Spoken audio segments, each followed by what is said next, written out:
ചോദ്യം number 3 Shri M Mukesh, ബഹുമാനപ്പെട്ട മുഖ്യമന്ത്രി. സർ,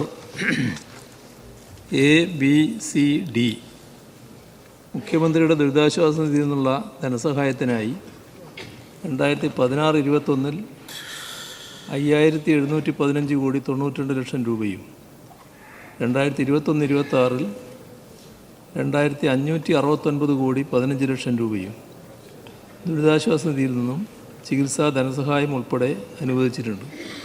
ദീർഘമായ മറുപടി ആയതുകൊണ്ട് ഓക്കെ, താങ്ക് യു. ടേബിൾ ചെയ്യാം. ശ്രീ എം മുകേഷ്. സർ, 2016-21 സർക്കാർ അധികാരത്തിൽ വരുമ്പോൾ മുഖ്യമന്ത്രിയുടെ ദുരിതാശ്വാസ നിധിയിൽ നിന്നും ധനസഹായം അനുവദിച്ച് ഉത്തരവായതിൽ എത്ര പേർക്ക് എത്ര തുക നൽകാനുണ്ടായിരുന്നുവെന്ന് വ്യക്തമാക്കാം. യെസ്, ബഹുമാനപ്പെട്ട CM. സർ, 2011-16 കാലയളവിൽ ധനസഹായം ഉത്തരവായി, പക്ഷേ ധനസഹായം നൽകാതിരുന്ന 29,930 അപേക്ഷകളുണ്ടായിരുന്നു. അതിൽ 36 കോടി 40 ലക്ഷം രൂപ പിന്നീട് 2016 വന്ന ഗവൺമെൻറ്റിൻ്റെ കാലത്താണ് അനുവദിച്ചത്. Second question. സർ, കേന്ദ്ര സർക്കാർ അനുമതി നിഷേധിച്ചത് മൂലം സംസ്ഥാനത്തിൻ്റെ ദുരിതാശ്വാസ നിധിയിലേക്ക് ഏതെങ്കിലും രാജ്യം നൽകാൻ തീരുമാനിച്ച എത്ര കോടി രൂപയാണ് നഷ്ടപ്പെട്ടതെന്ന് വ്യക്തമാക്കാം. Yes minister. CM. സർ, ഇത് പലവട്ടം നമ്മുടെ പൊതുസമൂഹം ചർച്ച ചെയ്ത കാര്യമാണ്. ചില രാജ്യത്തിലെ ഭരണാധികാരികൾ നമുക്ക് സഹായം നൽകാൻ വേണ്ടി തയ്യാറായി മുന്നോട്ട് വന്നിരുന്നു. പക്ഷേ കേന്ദ്ര ഗവൺമെൻറ് അത്തരം സഹായങ്ങൾ സ്വീകരിക്കില്ല എന്ന നിലപാടെടുത്തതിൻ്റെ ഭാഗമായി അവ നമുക്ക് ലഭിക്കാതിരിക്കുകയാണ് ചെയ്തത്. ഇപ്പോൾ പിന്നെ ആ രാജ്യങ്ങളുടെ പേര് പറഞ്ഞുകൊണ്ട് കാര്യമില്ലല്ലോ. ശ്രീ MM മണി. സാർ, ദുരിതാശ്വാസ നിധി മുൻനിർത്തി പുനർജനി എന്ന പേരിൽ ഔദ്യോഗിക പദവി ഉപയോഗിച്ച് ബഹുമാനപ്പെട്ട പ്രതിപക്ഷ നേതാവ് വിദേശത്ത് പോയി പിരിച്ച പണത്തിന്റെ കണക്കോ വിനിയോഗം സംബന്ധിച്ച സർ, അതിന് പ്രത്യേക നോട്ടീസ് വേണം sir. Shri NK Akbar. Sir, വിദേശത്ത് നിന്ന് പണം സമാഹരിക്കാൻ സംസ്ഥാന ഗവൺമെന്റ് മുഖേന കേന്ദ്ര സർക്കാരിന്റെ അനുമതി തേടിയിരുന്നു. സർ, ഈ ചോദ്യവുമായി ബന്ധപ്പെട്ടതല്ല, അത് പ്രത്യേക നോട്ടീസ് ഉണ്ടായാൽ പറയാം. ശ്രീ MS അരുൺകുമാർ. സാർ, ചൂരൽമല പ്രകൃതി ദുരന്തത്തിൻ്റെ പേരിൽ കോൺഗ്രസോ മുസ്ലിം ലീഗോ സമാഹരിച്ച പണമോ വിശദാംശമോ സംസ്ഥാന സർക്കാരിന് നൽകിയിട്ടുണ്ടോ? പദ്ധതിയുടെ ആനുകൂല്യങ്ങൾ ആർക്കെല്ലാം ലഭ്യമാക്കുമെന്ന് വിശദമാക്കാം. സർ, ഈ കാര്യത്തിൽ യാതൊരു വിശദാംശവും സർക്കാരിന് ലഭിച്ചിട്ടില്ല. മാത്രമല്ല, ആദ്യത്തെ ധാരണ പൊതുവിൽ സർക്കാർ തന്നെ നിർമ്മിക്കുക എന്നുള്ളതായിരുന്നു. അതിൽ നിന്ന് മാറിയാണ് ഈ രണ്ടു കൂട്ടരും പിന്നീട് അവരവരുടേതായ വക വീടുകൾ നിർമ്മിക്കാമെന്ന നിലപാടെടുത്തിട്ടുള്ളത്. അതൊന്നും നേരത്തെയുള്ള ധാരണയായിരുന്നില്ല. ശ്രീ AK മഷ്റഫ്. MLAമാർക്ക് ഏറ്റവും നമ്മൾ ഒരു മരണ വീട്ടിൽ പോകുമ്പോൾ രോഗികളിൽ നിന്നൊക്കെ ഈ ഒരു തുകയാണ് നമുക്ക് ഏറ്റവും കൂടുതൽ വാങ്ങിക്കൊടുക്കാൻ കഴിയുന്നത്. അപ്പോൾ അതിലേറ്റവും ആക്സിഡൻറ്റ് സംഭവിച്ചാൽ നമ്മൾ ആ വീട്ടിലെത്തി അവരെ ആശ്വസിപ്പിക്കുമ്പോൾ പറയും CMDRFലേക്ക് നിങ്ങൾ death certificate, FIR copy, police report നിങ്ങൾ നൽകിയാൽ നമ്മളത് വാങ്ങിക്കൊടുക്കാൻ ഇതുവരെ കഴിഞ്ഞിരുന്നു. ഈ കഴിഞ്ഞ 2-3 മാസങ്ങളായി ഈ അപകടത്തിൽ മരിച്ചുപോയ ആളുകൾക്ക് അങ്ങയുടെ ദുരിതാശ്വാസ നിധിയിൽ നിന്ന് കിട്ടുന്ന തുക ലഭ്യമാവുന്നില്ല എന്നുള്ളൊരു വിവരം ലഭിച്ചിട്ടുണ്ട്. അതൊന്ന് വ്യക്തമാക്കുമോ?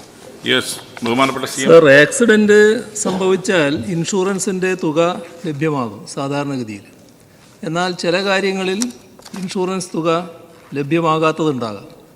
അത്തരം കാര്യങ്ങളിൽ ഈ പറയുന്ന ദുരിതാശ്വാസ നിധിയിൽ നിന്നുള്ള സഹായം അനുവദിക്കുന്നുണ്ട്.